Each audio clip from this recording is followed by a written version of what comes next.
kita amalkan. Sebelum itu Bapak Ibu, asbabun nuzul dari surat ini, hadis yang diriwayatkan oleh Muslim, bahkan juga periwayat-periwayat yang lain juga meriwayatkan, tapi sumbernya itu dari Anas bin Malik. Anas bin Malik ini sosok sahabat muda yang waktu itu diajak Rasulullah untuk menjadi asisten rumah tangga. Itu masih anak-anak, masih SD lah begitu. Diterima oleh Rasulullah karena ibunya pada saat itu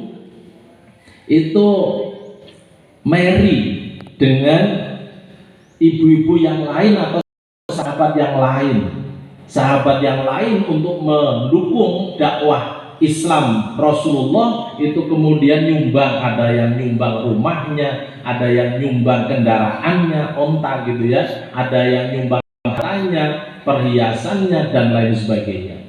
Ternyata ibunya Anas bin Malik ini nggak punya apa-apa. Akhirnya anak semata wayangnya disumbangkan. Saya nggak bisa nyumbang apa-apa, ini saya nyumbang anak saya. Silahkan Rasulullah, dimanfaatkan tenaganya, dimanfaatkan mungkin nanti kalau pintar ya ilmunya untuk membantu engkau ya Rasulullah. Jadi pembantunya Rasulullah. Maka yang namanya sahabat Anas ini kalau meriwayatkan atau kalau dirujuk untuk para perawi hadis, itu hadisnya hadis yang kuat. Sebab apa? Sebab Anas ini mengetahui bagaimana perilaku Rasulullah baik dalam ibadah maupun dalam kegiatan kesehariannya.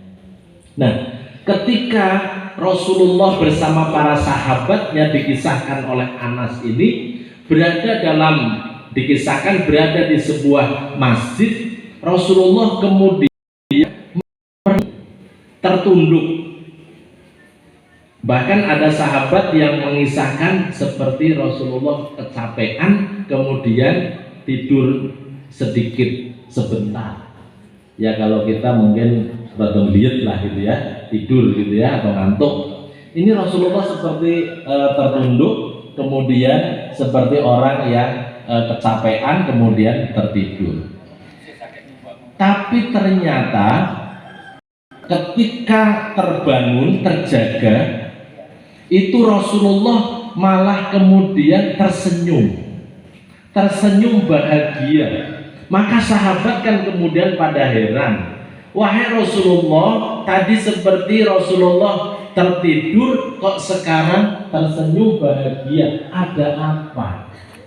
Maka kemudian Rasulullah menceritakan bahwa dalam ketertundukan saya atau tidurnya saya tadi, saya mendapatkan wahyu, mendapatkan berita gembira. Saya sangat bahagia. Bahagia karena apa? Bahagia karena ada jaminan atau hadiah yang Allah berikan untuk saya, yang saya akan berikan kepada umat saya. Apa ya Rasulullah? Saya diturunkan surat 3 ayat yang luar biasa. Maka kemudian Rasulullah membacakan inna a'toina kal kautsar fasholli li rabbika wanhar inna syani'aka huwal abtar. Allah memberikan nikmat yang begitu banyak kepada kita, kepada umat manusia, nikmatnya tanpa batas. Maka fasholli li rabbika wanhar, maka sholatlah dan korbanlah. Nah, ayat ini diturunkan oleh Allah kepada Rasulullah, tapi di balik itu semuanya Rasulullah kemudian tanya, apakah kamu tahu wahai sahabat yang namanya Al-Kautsar? Hanya engkau dan hanya Allah dan engkau ya Rasulullah yang maha, yang tahu, yang paling tahu. Maka kemudian diterangkan Al-Kautsar itu apa? Ternyata diterangkan oleh Rasulullah, Al-Kautsar itu adalah sebuah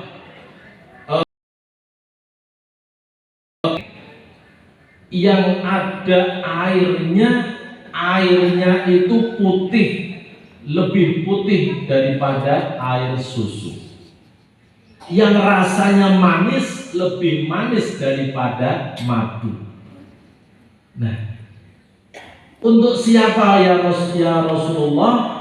Ini semuanya diperuntukkan untuk umatku. Hadiah dari Allah kepadaku untuk diberikan kepada umatnya Nabi Muhammad Sallallahu Alaihi Wasallam. Kapan akan diminum? Pada saat manusia membutuhkannya, yaitu pada hari kiamat. Ini saking senangnya Rasulullah sampai kemudian Rasulullah menceritakan dengan antusias, dengan bangga, dengan gembira. Sebab apa? Sebab Rasulullah memang sangat sayang, cintanya kepada umatnya. Maka ketika diberi hadiah seperti itu, bukan untuk dirinya, tapi hadiah ini adalah untuk umatnya. Ini Rasulullah senangnya bukan main. Tapi kemudian Rasulullah itu tanya, sedih. Sebab apa? Dikisahkan dalam hadis itu, ada orang yang datang tapi kemudian diusir. Ada orang yang datang ke telaga itu tapi kemudian diusir. Rasulullah kan tanya, ya Allah, kenapa itu diusir? Itu kan umatku. Maka kemudian Allah menyampaikan kepada Rasulullah, wahai Rasulullah, engkau tidak tahu seperti sepeninggalmu apa yang dia lakukan. Keterangannya hanya itu. Nah, maka Bapak Ibu, besok ketika hari kiamat, besok ketika hari akhir, di akhirat kelak, ketika Allah Subhanahu wa Ta'ala sudah menyelesaikan katakanlah urusan dunia, masuklah ke alam berikutnya, semuanya sudah dimatikan, kemudian semuanya sudah dibangkitkan, maka menunggu hari-hari berikutnya, ada hari Yaumul Hisab, ada kemudian nanti hari pembalasan. Nah, disitulah kemudian kebutuhan manusia itu sangat besar untuk mendapatkan perlindungan dan juga untuk menghilangkan haus dahaganya. Maka ketika disediakan telaga Al-Kautsar, telaga yang mempunyai kenikmatan yang sangat besar, yang sangat banyak, bahkan banyaknya debit air atau isi air yang ada di dalamnya, itu kalau kemudian digambarkan, diminum tidak akan pernah habis. Orang yang minum satu teguk minum dengan air dari telaga Al-Kautsar ini, selamanya tidak akan haus. Maka yang harus kita jaga adalah kita harus tetap menjadi Nabi Muhammad Sallallahu Alaihi Wasallam. Syarat yang pertama itu, ya, kita harus menjadi umatnya Nabi Muhammad. Maka mengapa Kiai Haji Ahmad Dahlan mendirikan Muhammadiyah? Ini sesungguhnya untuk menjaga supaya umat Islam itu tetap menjadi dan diakui sebagai umatnya Kanjeng Nabi. Maka ada namanya Muhammadiyah, artinya pengikut Nabi Muhammad. Ya, tahu sepeninggal kamu, ketika kamu sudah setu, sudah wafat, itu dia melakukan apa tidak tahu. Ternyata dia berbuat kemusyrikan, bahkan murtad. Yang kedua, orang yang tidak akan masuk atau menikmati Al-Kautsar itu adalah orang yang tidak mengikuti ajaran Rasulullah. Mungkin masih Islam, tapi amal ibadahnya tidak mengikuti Kanjeng Nabi. Istilahnya itu adalah banyak melakukan bid'ah. khususnya di dalam ibadah sholat, ibadah puasa, ibadah zakat, ibadah haji sekalipun itu semuanya harus sesuai dengan tuntunan Kanjeng Nabi. Maka kemudian Muhammadiyah, supaya kita tidak termasuk ahli bid'ah, maka Muhammadiyah itu ada majelis yang namanya majelis takjih. Supaya apa? Supaya keanggenipun awake dhewe sholat marang Gusti Allah, nyembah marang Gusti Allah itu sesuai dengan tuntunan Kanjeng Nabi. Maka kemudian ada majelis yang tugasnya memilih, mengkaji, memutuskan mana dalil yang paling sahih. Nah, itu 17 11 12. Ingat Bu? Iya, nanti manteng cek, insya Allah langsung nyambung para Gusti Allah. Tidak hanya Mbak Dulu saja ya toh, yang telepon Gusti Allah kemudian lebaran gitu toh. Tapi ibu-ibu bapak-bapak yuk kita kerjakan tiap harinya. Paling tidak kita ikhtiar ya. 17 11 12. Boleh dihafalkan nomornya 37 ya. Kalau itu nomor taksi ya. Kontak kepada Allah. 17 17 itu rokaatnya sholat wajib. 11 itu rokaatnya sholat tahajud. 12 itu sholatnya sholat sunnah rawatib. Sholat sunnah rawatib itu 2 rokaat sebelum subuh. Ada di duhur itu ada 6 rokaat Bapak Ibu. 4 rokaat sebelum duhur, 2 rokaat sesudah duhur, maka ada 6, sudah 8. Asar dalam tuntunan itu ternyata tidak ada sholat rawatib.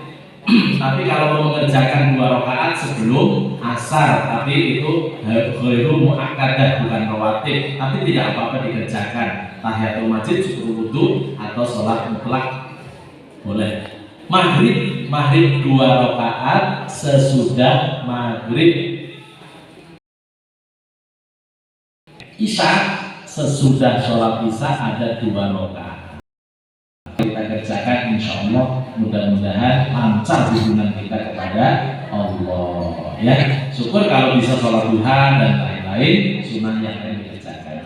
Demikian yang bisa saya sampaikan. Mudah-mudahan belajar kita bersama pada hari ini mudah-mudahan membawa hikmah untuk kita semuanya. Di samping kita tholabul ilmi, tapi juga silaturahmi. Insya Allah derajat kita akan diangkat karena kita dapat ilmu, dan juga kita akan dibukakan pintu rezeki dan dipanjangkan umurnya karena kita juga niat silaturahmi. Billahi taufiq wal hidayah. Fastaghfirul harab. Assalamualaikum warahmatullahi wabarakatuh.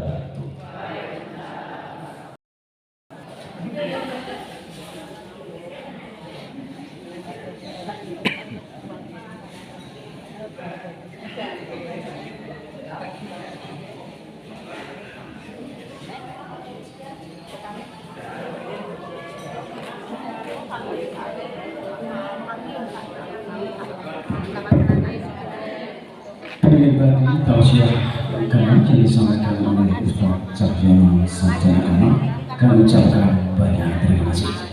Semoga apa yang beliau sampaikan kita dapat memahami, mengerti dan memaknai sehingga kita dapat menjadikan Islam di kapak. Amin Allahumma amin. Perjalanan kesucian akan yang selanjutnya menginjak acara yang berakhir dan bentuk. Namun sebelum kami tutup, izinkan kami menyampaikan 2 informasi. Yang pertama, untuk mengenai kas akad wakil, saldo terakhir dari Rp2.816.000. Untuk pengeluaran dan pengajian Rp300.000. Saldo akhir Rp2.516.000. Untuk infak pada hari ini Rp500. Terima kasih para jamaah yang telah memberikan infak sedekahnya. Semoga ini Pak sedekah panjenengan terima Allah SWT dilipatkan pahala serta rezekinya. Amin. Allahumma amin. Informasi yang kedua, bahwasanya pagi ini pada hari ini ada paket sayur 10.000 rupiah. Semoga yang pada misalkan nanti ngajeng kita ada paket sayur 10.000 rupiah. Semoga yang semati mengisi acara yang terakhir untuk sebelum untuk apabila dan menjalankan acara pada ini kurang berkenan di hari Anda sastra atau bahasa, saya memintakan maaf yang sebesar-besarnya. Mari acara pagi ini kita tutup bersama dengan Alhamdulillah Rabbil Alamin. Alhamdulillah, saudara kita terbuka pada wilayah. Assalamualaikum warahmatullahi wabarakatuh.